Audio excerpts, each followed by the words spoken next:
Good afternoon, ladies and gentlemen, and welcome back to my channel.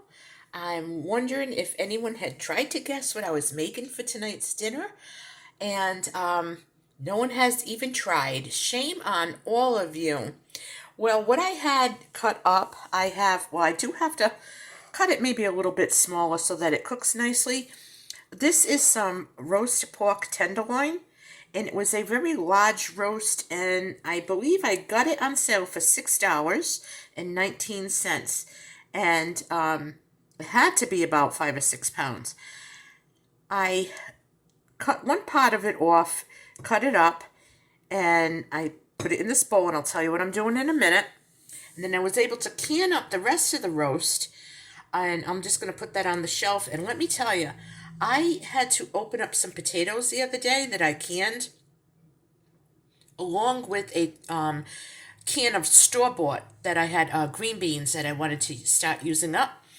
And I just drained the potatoes, I rinsed them off, I put everything on a cookie sheet and seasoned it with some salt and pepper and some oregano and a splash of olive oil, and I let it all bake in the oven. And I did a pot roast in the crock pot, and it came out really, really good. So the convenience of having something like that is worth everything to me. So I did decide to can up some more roast pork or pork tenderloin. And what I'm going to do with this, when I do open it, I will drain it, and I'm going to season it and probably throw some potatoes and carrots and let it bake in the oven for a little while. And because it's basically done, it'll just be browning. And I have my own home canned carrots and my home canned potatoes. And so that's how I'm using up stuff that I already have. Now, this is probably not going to be a summer meal because I don't usually like things like that in the summer. It may, because I'm sure by the end of June I'll be sick of summer food. But I'm thinking in the fall that this would be a nice fall meal when the weather starts getting cool. So I am taking on my challenge. I'm going to continue to make winter meals, either can them and put them aside or use them and eat them up right away. So this is all intertwined with my preps to meals series that I'm doing.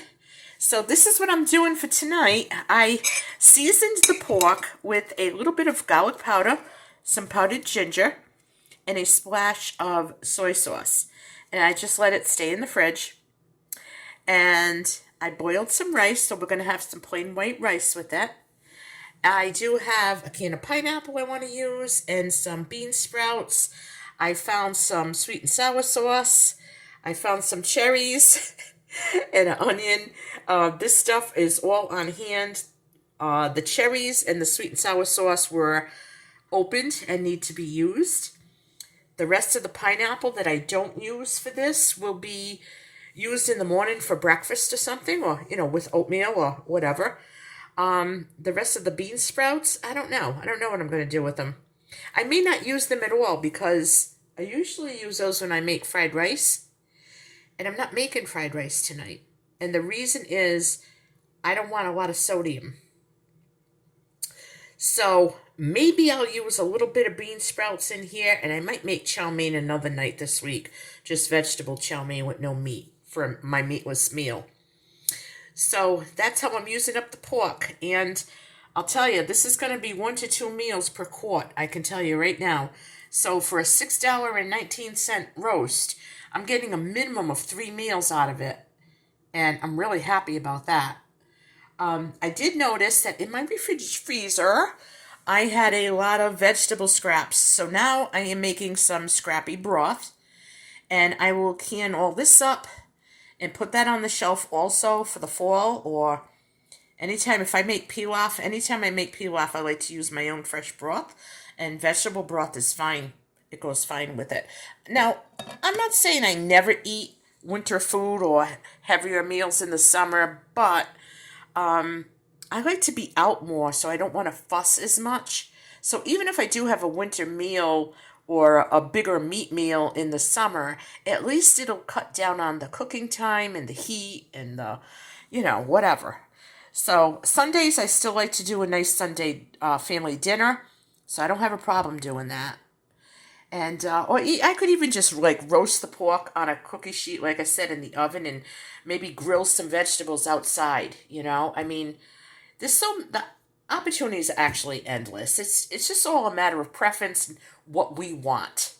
I did want to add some bell pepper to my sweet and sour pork, but all my dehydrated peppers got used up, and that's fine.